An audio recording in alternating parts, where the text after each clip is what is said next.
Alright, I'm gonna show off my Trick Room Hatterene team that I've put together. I just had two battles that I thought I was recording and I thought they were really good. They were very clutch battles, one win and one loss, and it was really interesting to see the plays, and I realised that my microphone sound wasn't working. So I hope this one's working, but otherwise I'm going to jump straight into the battles. And I'm going to try to talk as much as possible about my opponent's teams and the decisions that I make based on what I know about their Pokemon and how I think they're going to play out their match and what I think their game plan is. Because I feel like you often know your own team really well when you get started, but it can be really hard to know your opponent's team and what they're trying to accomplish, which you need to think about quite a bit.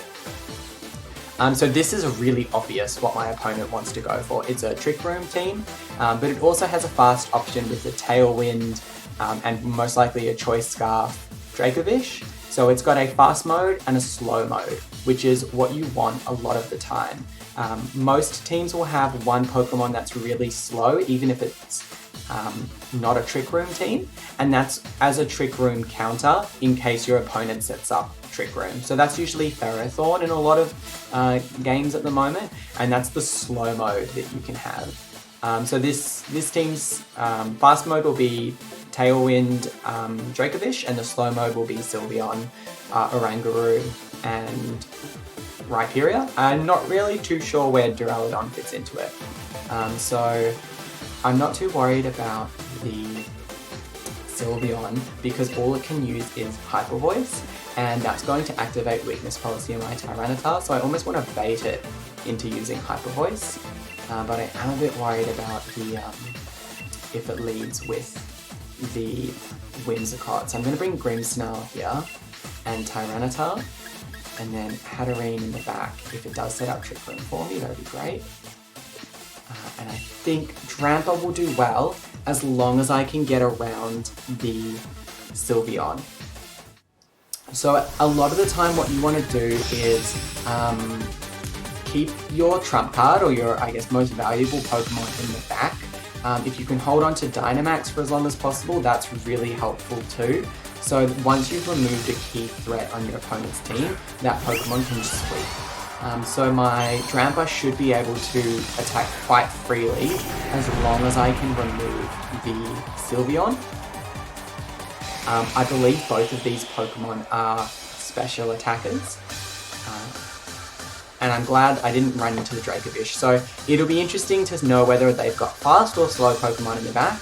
Because they're not leading with Trick Room, I assume that it's going to be Dracovish in the back. So I want to keep my Grimmsnarl alive so I can Thunder Wave the Dracovish as soon as I see it. What I want here is I want my Weakness Policy to get activated by the Sylveon. And Sylveon's the biggest threat, so even though the Duraludon can probably one-shot me as well, because it's got Steel-type moves, I'm going to let it live. And I'm going to not really take my own advice here. I'm going to Dynamax right away because I want the Weakness Policy to activate, and then I want to take I want to knock out the Sylveon if I can.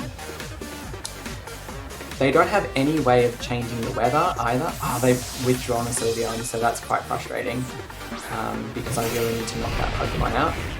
And this Rhyperior is not going to take any damage from me. But it is really slow. So I think what they'll probably do in the next turn is they'll probably swap the Rhyperior back out for the Sylveon, thinking that I'm going to use Max Knuckle into that slot. I could try to attack it again, but I think what I'll do is I'll just go for the play and get rid of the Duraludon if possible. So here is going to be a Steel-type move, hopefully into Tita, but I guess it's going to be into the Grimmsnarl. So what I'll probably have to do with the Grimmsnarl is just set up... That's still decent damage considering. I'm going to set up Reflect. So I've got both Reflect and Light Screen, and that should probably protect me for the rest of the battle. Now I want to get some attack boosts. So I could attack either Pokemon here. The Rhyperior, I don't know if it gets any fighting type moves. The Duraludon, I kind of want to activate my Weakness Policy, but he'll probably just target the Grimmsnarl again. Or he could target my Tyranitar, and my opponent might rely on Rock Slide, knocking out my Grimmsnarl. If it does swap in the Sylveon for either of these Pokemon, it won't take a lot of damage from this Max Knuckle, which is a pretty obvious play, but I might try to knock out the Rhyperior so that I can get hit by the Duraludon.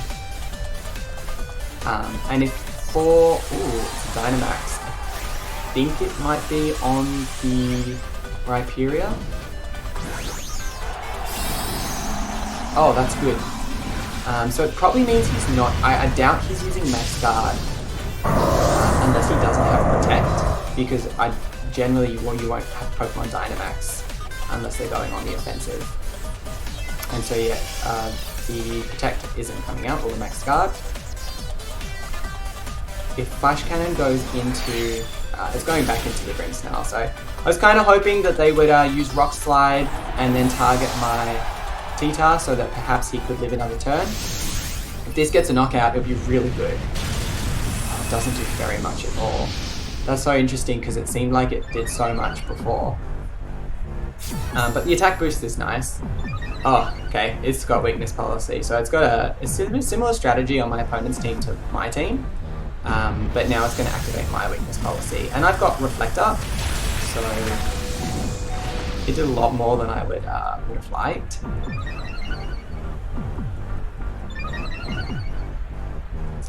I'm not sure if I can survive a Flash Cannon, but I've got the special defense boost from the Sandstorm, so that could help. Hatterene is a really good Pokemon against Duraludon, so I'm going to swap in Hatterene here. She's got a berry that makes it resist Steel type attack, so it won't take very much from a Steel type move anyway. The Mystical Fire will drop its special attack. Now, do I want to use Trick Room here? My opponent's got Sylveon in the back, so I probably can't use Trick Room. And if I don't get rid of that Sylveon, my Dramper's not going to be able to do very much at all. So I'm going to use... I might use Dazzling Gleam instead. And then I'm going to use Max Knuckle on the Rhyperior, because I am faster. And just really hope that my T-Tar can survive a hit. If it uses Max Guard, I'm in a bit of trouble. My Tyranitar couldn't take it.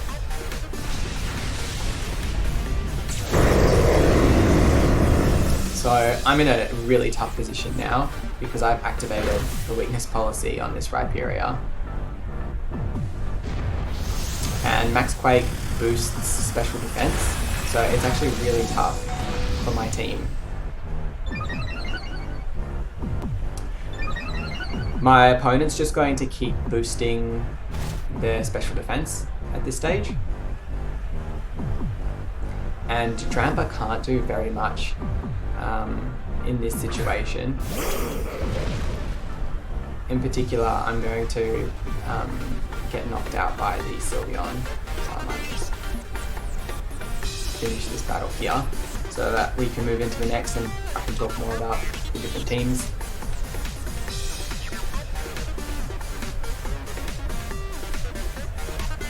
I guess my opponent's still deciding on their move.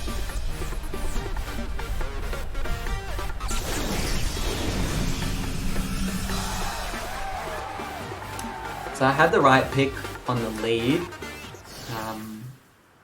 I was surprised that they swapped out the Sylveon straight away. I guess because I picked the right Pokemon into the Sylveon, they knew that they should remove it from the battle and that it would be a really helpful Pokemon to have in the back. Once they saw that I had Dramper, they were probably quite happy with that decision as well. So I might do 3 battles and hopefully we get some different team compositions. In that first game, Rhyperior was much more of a threat than what I had analysed in the team preview.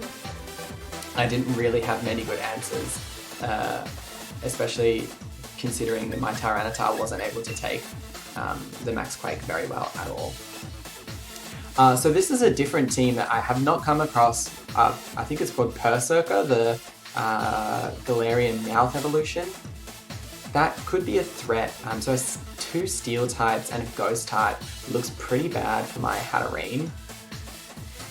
But I'm still tempted to bring it and try to set up Trick Room and use the Indeedee, which is a new Pokemon that I've just incorporated into this team.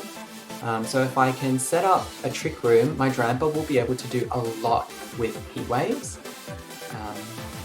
The Tyranitar's probably not a great choice here because of the amount of Steel-type Pokemon. Although it means that it'll likely activate my weakness policy if I do want to Dynamax it, but I'll probably end up Dynamaxing the Hatterene once I get up the Psychic, once I get up the Trick Room, so that I can start using Max Flare on things. I'm going to bring the Indeedee. It would be really good if it leads with the Dragapult, because Dragapult will not be able to use a Ghost type move, it'll get redirected into the Indeedee. The Drampa will be really good late game, and I'm going to bring Rotom because of the Will-O-Wisps will be quite handy. You might have seen my opponent didn't lock in their team until the last 10 seconds, the same as me. Generally you want to use all the time that you have got to make your decisions. You need to be thinking that whole time, so if you can start locking Pokemon in as you go, that's really good. Otherwise, if you get stuck at with only 10 seconds left and you have to lock in all 4 Pokemon, you might run out of time and can put you under a little bit of stress and pressure. You might make the wrong decision. But it's better than waiting until the end, in which you might make a move. Not waiting until the end. You might make a move and then you regret it and you can't go back and change it. So I'm not threatened by the Dragapult at all here. I might still go for a Trick Room. My opponent might use Trick Room as well, and that will actually cancel the effects of my Trick Room. I wonder if that's the play that they'll go for. So sometimes a Trick Room counter can be using Trick Room yourself. If 2 Pokemon use Trick Room in the same turn, the Trick Room takes effect, and if you use Trick Room in Trick Room, it reverses the effect again, so it doesn't actually work. The Hatterene's not really threatening, whereas I've got more threat on them because of the Dragapult being weak to Dazzling Gleam. So I'm just going to use Follow Me to keep my Hatterene safe from the Ghost type attack. It's a really obvious play, but I think it's the best play considering I want to keep the Hatterene safe. And it does allow me to scout a little bit for what they're going to do. Alright, Dynamax Hatterene, I would consider doing the same thing. It's quite good, now I can't take spread damage from the Hatterene, and I've got a +1 special defense boost on the Indeedee, so it might not take very much damage. If it could survive 1 turn, that would be really, really good. So it's used Draco Meteor. I don't know how she's going to take that, to be honest. Pretty well. That's really good. I'm really happy with that. Oh, it's got the Eject Pack. I haven't seen this in usage much, so it's actually going to dodge my Dazzling Gleam. So that's a really good strategy. They must have predicted what I was going to do. Alright, and now a Max Starfall is probably going to go into my Indeedee. Now, if I can survive this, that would be really good, but unfortunately not. I'm not really sure of the speed of this Berserker. I think it gets Fake Out, and the terrain has now been removed by my opponent. I still want to keep Drampa in the back, although it won't be able to survive a Draco Meteor from the Dragapult, so unless I get rid of the Dragapult, Drampa won't be very effective. I could use the Fire-type attack into this Berserker. I could bring the Rotom and start chipping away at the Hatterene. I think I'll have to bring the Rotom here, because the Hatterene's actually quite a threat against my Drampa as well. And I can't use any status moves while the terrain is misty terrain. So I'm going to ignore the Hatterene for now, and I'm just going to with my own, I'm going to wait for its Dynamax to run out, because I've got one extra turn of Dynamax in front of it now, so if I can survive, I'll be able to hit it with the Max Staff or potentially knock it out. I'm going to use Hydro Pump to get a little bit of chip damage on it, because I think I'll need to hit it at least once more before I'd be able to knock it out with a max move. I'm not sure what item the Hatterene has. If it has a Steel Resist Berry like mine does, that would be good. If it has a Peach Berry or a Citrus Berry, then it'll be even harder to take down. And I didn't actually think about that in the team preview, that Hatterene was going to be a counter to my Drampa, which was one of the Pokemon I wanted to set up as a win condition. I don't think this will do too much damage. Yeah, that's perfectly fine. And I'm faster, or it could be a speed type. Cool, knocking that Pokemon out now is really good. It will either now my opponent will have to either reveal the Dragapult, or it will have to reveal its last Pokemon. Alright, and Rotom was able to survive, which is important. So it means that now my opponent only has one more turn of Dynamax.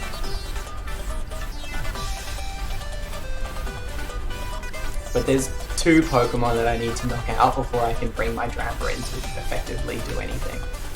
Drampa is slower than Hatterene as well. So it's got a lot of Pokemon that work well against Hatterene here. The Max Flare will do a lot to the Bisharp, but I'm not actually worried about the Bisharp. I'm going to use Max Guard, and now I'm going to go to use a Will-O-Wisp, because I need to knock out the Hatterene for my Drampa to be effective. Drampa can take care of Bisharp because it has Heat Wave. I think my opponent might go for a Iron Head into my Hatterene. If it uses Max Starfall again on my Rotom, I'm in trouble, but my opponent might think my Hatterene's more of a threat and try to take her out. So I'm going to go for the Will-O-Wisp here. I don't think my Rotom will be able to survive. Oh, I'm actually getting a Will-O-Wisp into the Dragapult, so that's really good. If I survive. Oh, I completely forgot about the Misty Terrain.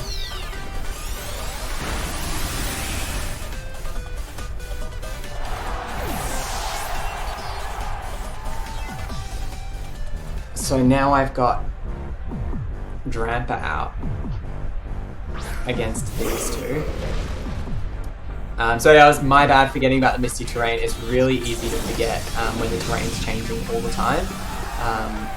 As well as when you're trying to talk about what your opponents might do. It can be hard to keep track of everything. Now, the not Dynamax Hatterene, this is what I was trying to set up for. If I can knock it out with the Max Starfall, I'll be really, really good. And then if I can survive a Draco Meteor from the Dragapult, I'll be in a really good position. I don't know if Drampa can survive that though, but it has got Assault Vest, so who knows. Oh, that's fine. That's really not a problem if I can knock out this Hatterene. Alright, yeah. Obviously my opponent here has worked out that Max Starfall into the Hatterene would do a lot of damage, potentially knock it out. It looks like based on how much damage it did through Protect, it actually wouldn't have knocked it out though. So they've just stalled out my Dynamax.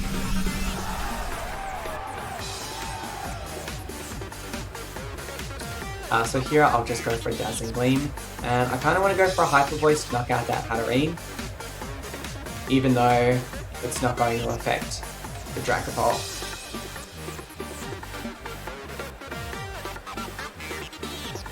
Oh, it's a Shadow Ball into the Hatterene slot, so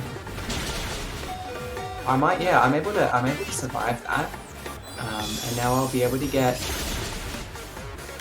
the Hyper Voice off. Hopefully knock out the opponent's Hatterene. And now it's interesting. Because both my opponent's Pokemon will be faster than me.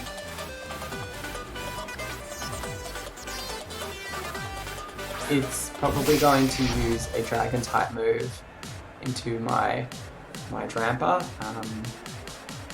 A Heat Wave probably won't knock out Dragapult though, so my Drampa has to really survive a lot of hits here in order to win this. I don't have Protect on my Hatterene. My opponent's probably not going to use Protect, it's probably just going to go all out because I could use Trick Room, so it won't let me, it won't give me that chance. So the question is, do I want to use Heat Wave?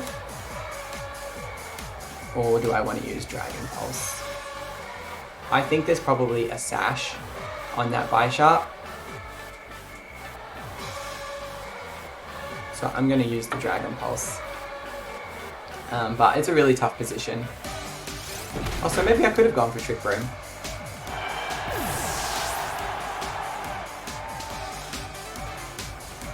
Oh, Trick Room would have worked. That's insane. It depends if I survive this though. I can't believe it let me get the trick. It would have let me get the Trick Room off. It still would have had Sucker Punch, which would have been a real problem. So that could have been a really bad misplay by my opponent, letting me get Trick Room up. I didn't think that they would do that. So if I'd gone for Trick Room there, I would have been able to perhaps win this battle. Now they're just going to Sucker Punch me again. Why not? I'll just use Iron Head. So that one was a little bit closer. The Hatterene was more of a threat to my team than I'd given it credit for. Because it could take care of Grimmsnarl, Grandpa, and Tyranitar. So I really need to watch out for those fairy types, leaving them unchecked. Alright, we'll do one more. Hopefully we can get a win.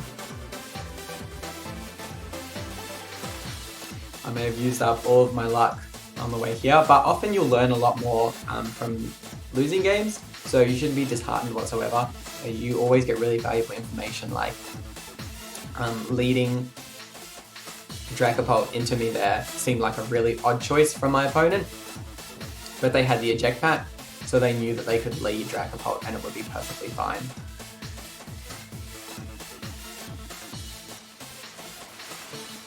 I haven't actually set up Trick Room either time because it looks like my opponent's been pretty slow. That Hatterene on my opponent's team was slower than mine, so it would have benefited from the Trick Room more than I would have.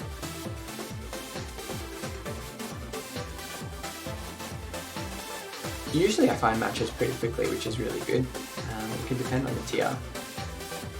Perhaps. I found early on it was a little bit harder to match with people, and then around this tier I was getting matches pretty quickly. I think if you're starting out, it's really helpful to just pick a team that's already been created. You can definitely give it a go in building your own team, but it can be quite frustrating going up against the same Pokemon and the same... oh, I wasn't able to find someone. It can be frustrating going up against the same teams thinking, well, why aren't I able to win when everybody's using the same tactics? It's a bit of a if you can't beat them, join them strategy, but it's really good to start off that way and then see what kind of playstyle you enjoy. I know a lot of people pick based on their favourite Pokemon when they're first making a team. If you are going to do that, it's good to stick to maybe one Pokemon and then build around it if you want, still incorporating a lot of the strong picks in the current meta. So it looks like 3 Trick Room teams, which it doesn't really show off what my team's able to do here. So Fetched, I'm not actually sure what its speed is. It might be the fast Pokemon on their team. Rhyperior was a problem last time. So if I can, I want to get a burn on the Rhyperior really early. I'm going to do something different. I'm going to use the Grimmsnarl to set up screens, because that's a good strategy against Trick Room, because you just end up slowly killing everything. Hatterene is still a little bit of a threat, but I'm going to try to bait it into using an attack onto my T-Tar. So I'm going to go Grimmsnarl and T-Tar lead. I kind of like this lead, but it's the same one that got me into trouble with the Rhyperior.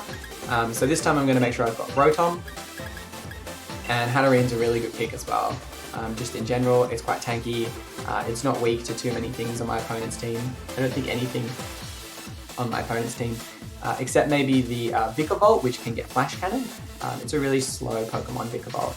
And the Melodic is an interesting one on my opponent's team. I think it might end up being a little bit of dead weight, because Melodic's really good at stopping your opponent from using Intimidate against you, but the only physical attackers it's got are Sirfetch'd and Rhyperior, and I don't think either of those, Sirfetch'd, if it's getting crits, isn't affected by the Intimidate drops, and it gets Defiant, so it's interesting to see Defiant and Competitive on my opponent's team, but I'm not running any Intimidate Pokemon, so it's not something I need to think about. What you do need to think about is not to accidentally use stat dropping moves like the max moves that are going to drop your opponent's defenses or special defenses or attack, anything really, because that will activate the Defiant or the competitive abilities. So I don't want that to happen. So this is a pretty bad situation for me to be in. I'm going to set up Reflect, and then I would love to get a burn on this Sirfetch'd, but I'm just going to swap into the Hatterene here. My opponent, I'm not sure what they're going to go for. They may go for Trick Room, but I'm not really sure if Sirfetch'd is a fast or slow Pokemon. If they go for Trick Room, that's really fine. But they're actually going to reveal Dynamax on the very first turn. So if I can just stall this Dynamax out, I'll be able to Dynamax in front of my Pokemon late game and take them out. And I'm really glad it's the Dynamax Sirfetch'd, because I'm not as worried about him. And he might not be able to get crits off as easily if he is going to just try to crit me to death. I'm not too sure of the interaction between crits and screens. I assume that it blocks them, but Hatterene won't take any damage from this.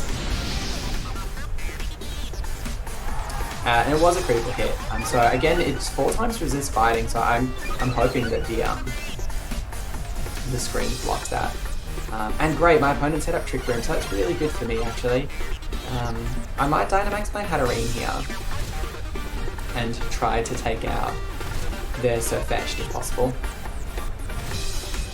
If I can do so, then it takes a little bit of chip damage. If I can do so, then I can keep using Dynamax attacks. And Foul Play, it's not very effective on the Sirfetch'd, so I'm not sure if I should go for it. Hatterene actually has an interestingly high attack stat, so I might do a little bit of damage. But I might set up the light screen here, just because the Hatterene is still a little bit of a threat. And the Max Mindstorm into the Sirfetch'd would be really, really good, because I'm getting rid of that Misty. I'm not setting up the Misty terrain, so that I can continue to burn things later on in the game. Using Grimmsnarl and Hatterene together can be a little bit challenging, because Misty terrain will stop Thunder Wave on anything, and the Psychic terrain will stop me from using Thunder Wave on any grounded Pokemon, because the priority from Prankster will be blocked. But you can still target flying type Pokemon or levitating Pokemon, even if they've got Prankster. Oh, that did a lot of damage to my Grimmsnarl, but that's okay, he can kind of go now. It's a Life Orb Hatterene, so yeah, it was more damage than I expected.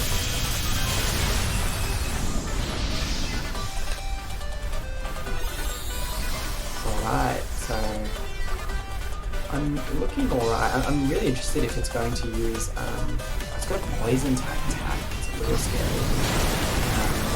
Now this boosts special attack, so it's a pretty good combo with the Hatterene. I'm really glad I set up Light Screen. before I lost my Grimmsnarl. I'm tempted to go for something really cheeky here, and I think I've got T-Tar in the back. I kind of want to bring in my T-Tar, try to take a Dazzling Gleam, and then crunch the Hatterene to knock it out. Because I don't think Rotom's going to do very much. So I'm going to go for it. It's a wild play. My Pokemon on my opponent's side are probably slower than me. So there's still 3 turns of Trick Room, so probably not going to work out very well. I might want to protect now, then take a hit. I don't think my Hatterene can take many more Dazzling Gleams, so I'm going to go for it. I wouldn't be surprised if my opponent uses Max Guard on their Surfetch this turn either, but Crunch will probably knock out the Hatterene, especially with the Life Orb recoil. So I'm just going to go for an attack into Surfetch.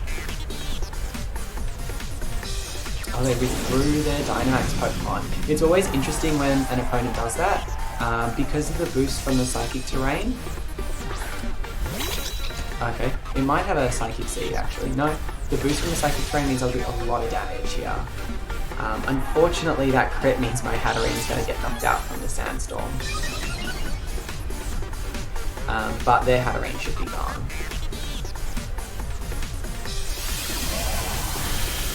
That crit was really unfortunate to leave me just a sliver of HP. That means I'll get taken out by the Sandstorm. So now if they bring back in the Surfetched, the Indeedee probably just going to keep using, it's just going to start using Follow Me. So I'm a little bit worried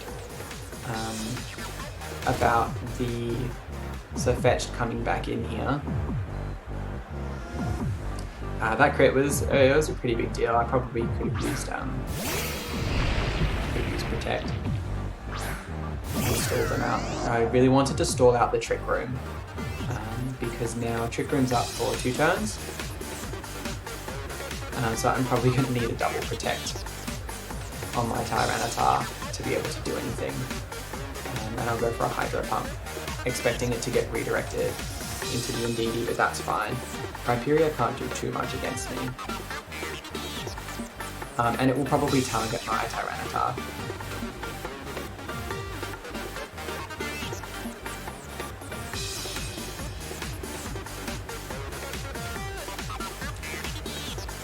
My opponent, okay, it's used Helping Hand, so that's really good. It didn't use Follow Me, so if my T-Tar is able to survive, or my Rotom's able to survive, whatever this is, I might be able to get a knockout.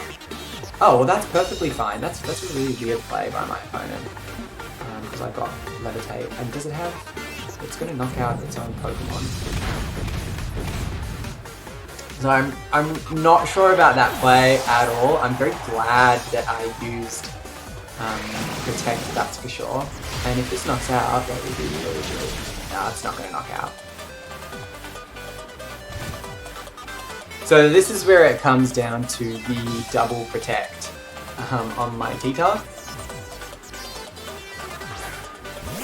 If it can't really use Earthquake again, and I doubt that it would. So I'm going to go for a Thunderbolt onto the Surfetch. And yeah, that was, oh, if I get the double Protect, I'll be really happy. That was a very strange play by my opponent. Ah, I failed it. Oh, but I survived the Iron Head, so maybe I should have just gone for an attack. Oh, the Reflect that I set up earlier is really coming in clutch. So it's allowed me to survive both of those hits, which I wasn't expecting. And this is the last turn of Trick Room, so my Pokemon will outspeed after this turn. So then I'll be able to get a Crunch off, and I've still got +2 attack on my Tyranitar. So the really important thing there was to time my Protects to when their Trick Room was going to run out. I was hoping to use a Max Guard on the Hatterene to waste another turn, but it got knocked out because of the crit. and it wasn't even a crit from the Surfetched. I guess it was passing on some of its luck from its leap onto the Hatterene. But we were able to get a win against the Trick Room team, and it was quite good to see. We went up against the Rhyperior, which I think we lost in the first game, but I realized that Rotom's a really important counter to Rhyperior, and I was able to bring it in game 3 and use that knowledge to actually take the win. And I got a Balm Mushroom as a reward. So 2 losses and 1 win. I had played a few games earlier today that were quite close. That one was really close. Winning through some RNG is always a really good feeling, so even though I got crit, I was still able to win, and the Reflect just showing how helpful that was, setting that up early. So it was really good that my Grimmsnarl survived really early on. Although maybe I'm thinking of the right team. It's quite confusing when you play battles back to back, which event happened in which game. So I'll leave it there. I might put up more content. It's actually quite fun, but it's really difficult to pay attention to the game as well and commentate at the same time. So I hope that it was helpful. My main tips from that was, I guess, trying to save your Pokemon that are your win conditions until the very end of battle, if possible. Take out the checks on your opponent's side, and then you might even be able to scoop up a win even if you're behind, with only 1 Pokemon against 2 or 1 against 3 in some situations if you've got Dynamax, and you might be able to win still. So yeah. Alright, take care everybody. I'll put up some more content hopefully soon, and I might try to use some different teams and mix it up, but I'll probably keep playing with this Hatterene team for a while, at least until I get to Master Ball. See ya!